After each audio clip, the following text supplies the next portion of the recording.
The morning sun had not yet climbed high enough to burn off the chill that clung to the suburban London street.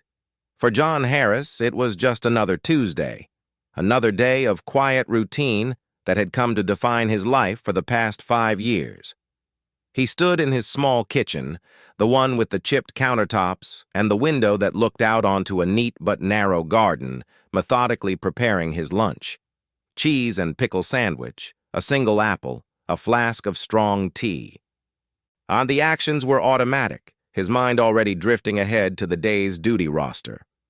At 43, John was a man who blended into the background.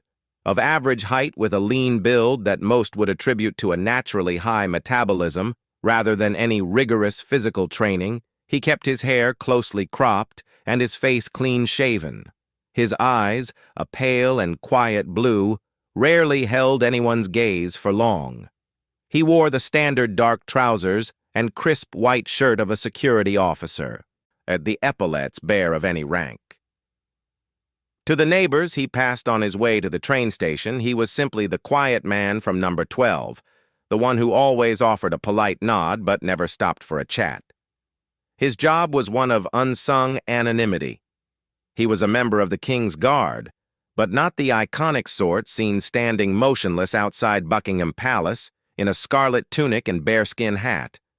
John was a palace guard. They're part of the contingent responsible for the less visible security cordons and internal patrols. His current posting was at a Ministry of Defense satellite building, a gray and unremarkable structure that nonetheless fell under the royal security umbrella. His days were a Chun Huan of walking posts, checking identifications, and sitting in the small, windowless security hut by the rear service gate. It was a world away from the thunderous chaos of Fallujah or the silent, the windswept mountains of the Afghan border. The security team at the MOD building was a mixed bunch. There were a few ex-military like himself, men who had taken a uniformed role to ease into a quieter life. Then there were the younger ones, for whom this was just a job, a stepping stone to something else, or simply a place to collect a paycheck. Among this latter group was a trio of guards who formed the social hub of the break room. Danny, a brash 25-year-old with a booming voice and an opinion on everything. Marcus, his quieter but equally smug sidekick. And Craig, who usually just laughed along. From day one, they had pegged John as an easy target. He was the loner, the one who ate his sandwich in silence, reading a well-worn paperback or just staring out the window. He never joined their conversations about football or their weekend exploits. He never spoke about a wife, kids, or a past. His quietude was mistaken for weakness, his humility for a lack of spine. "All right, John?" Danny would bellow every morning, a sarcastic edge to his voice. "Still awake back there? Don't want to fall asleep at your post, Granddad." John would simply offer his polite nod and a quiet, "Morning, Danny," before moving on to his assigned position. This lack of reaction only emboldened them. They started hiding the tea mug he always used, and they would accidentally leave the door to his security hut unlocked after they had checked it, a petty act designed to make him look careless during the supervisory rounds. They made him the butt of their jokes, a running gag about the invisible man, who did his job but might as well have been a piece of furniture. The worst of it for John was the range days. Once a month, the unit was required to qualify with their sidearms at a Metropolitan Police firing range in the outskirts of the city. It was a day most of the guards looked forward to, a break from the monotony, a chance to play at being tough. For John, it was an exercise in profound discomfort, a reminder of a skill set he had spent years trying to bury. The first few times he had deliberately shot poorly. Not dangerously so, but just enough to scrape by, to land in the middle of the pack. And he would take his time, his shots landing in the outer rings of the silhouette target, a performance of mediocrity. But as the months went on, Danny and his friends began to treat this as their main source of entertainment. "Come on, John. You're supposed to hit the bad guy, not scare him," Danny shouted from the firing line during one session after a shot of John's landed wide. Marcus snickered, a loud, obnoxious sound that echoed off the concrete walls of the range. John lowered his weapon, and his face a mask of calm, but his jaw tightening almost imperceptibly. He placed the pistol back on the bench, his movements precise and controlled. He didn't respond. He never did. He just waited for the ceasefire to be called so he could go and check his target, a paper man with a cluster of holes in its chest and shoulders, but none in the kill zones. "Maybe we should get him some glasses," Craig chimed in, emboldened by John's silence. "Or a white stick. Now, how did this bloke ever get a job in security?" The other guards, the older ones who might have known better, either ignored the taunts or offered a weak smile before turning away. John was an island, and they were content to let him drown in their ridicule. What they didn't see, what they couldn't see, was the way John had scanned the room the moment they entered the range, noting every exit, every piece of cover, the position of every person. They didn't notice the way his eyes, now when they looked down the sights, were utterly still, devoid of the nervous flickering that plagued novice shooters. They were too busy laughing to notice the coiled stillness of the man beside them, a predator forced to wear the skin of a sheep. Part 2.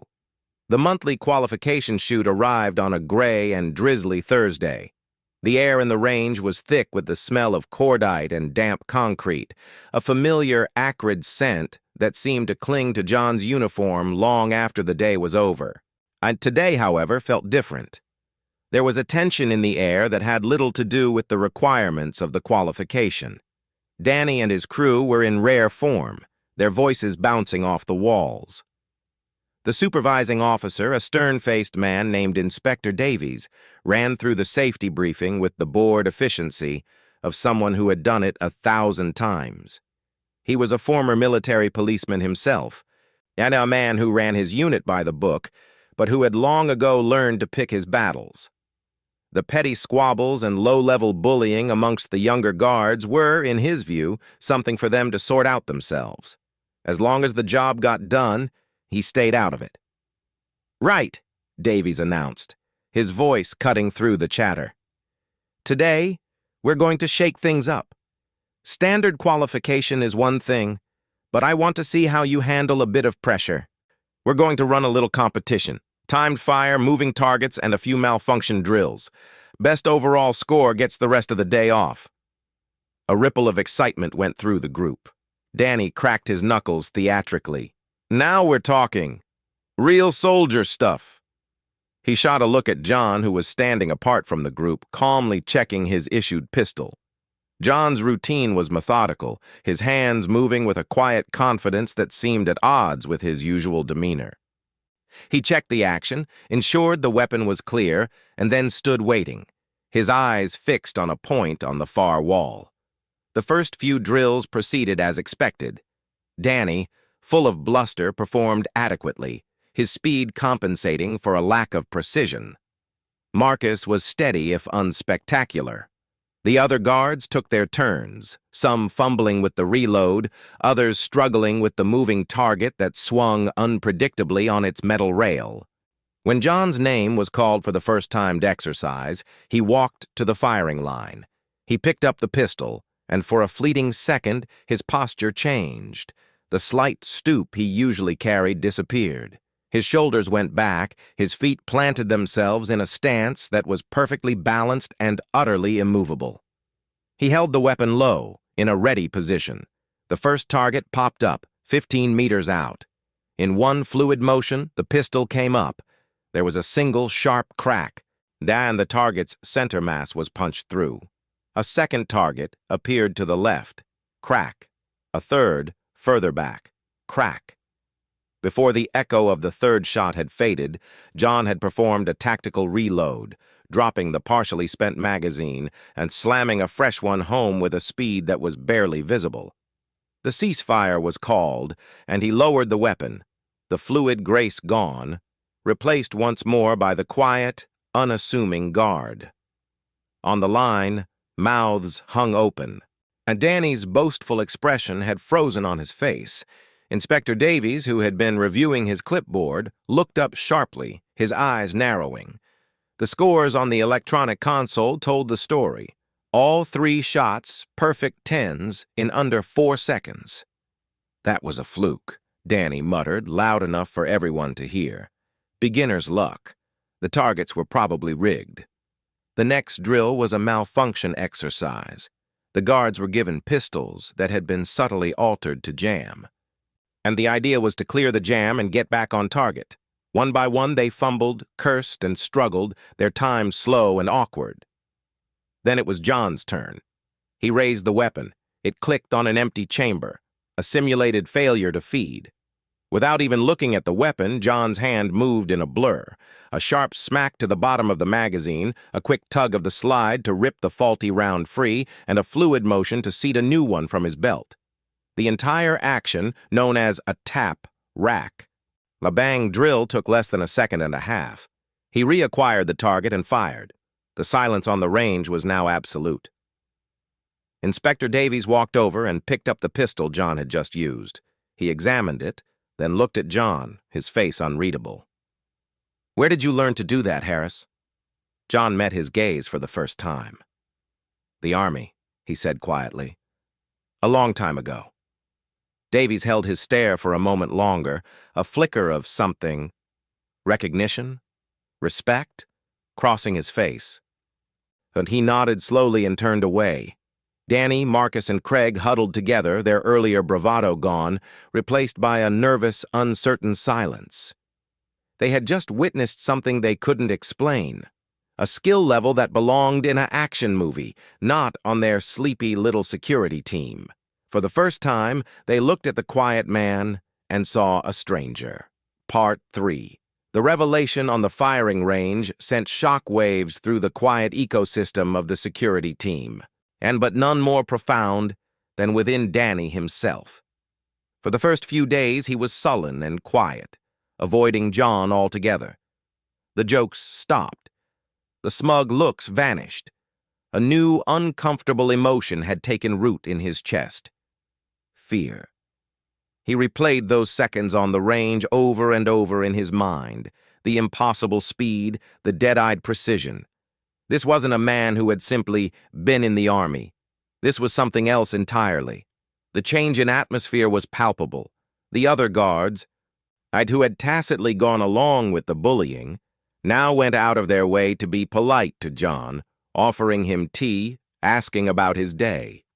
John accepted it all with the same quiet grace, neither triumphant nor vindictive. He just wanted to get back to his routine. But Danny couldn't let it go. His ego, so massively bruised, demanded an explanation. He needed to prove to himself that what he had seen was a trick, a parlor trick, and that he was still the alpha. Thus the opportunity came during a quiet afternoon shift.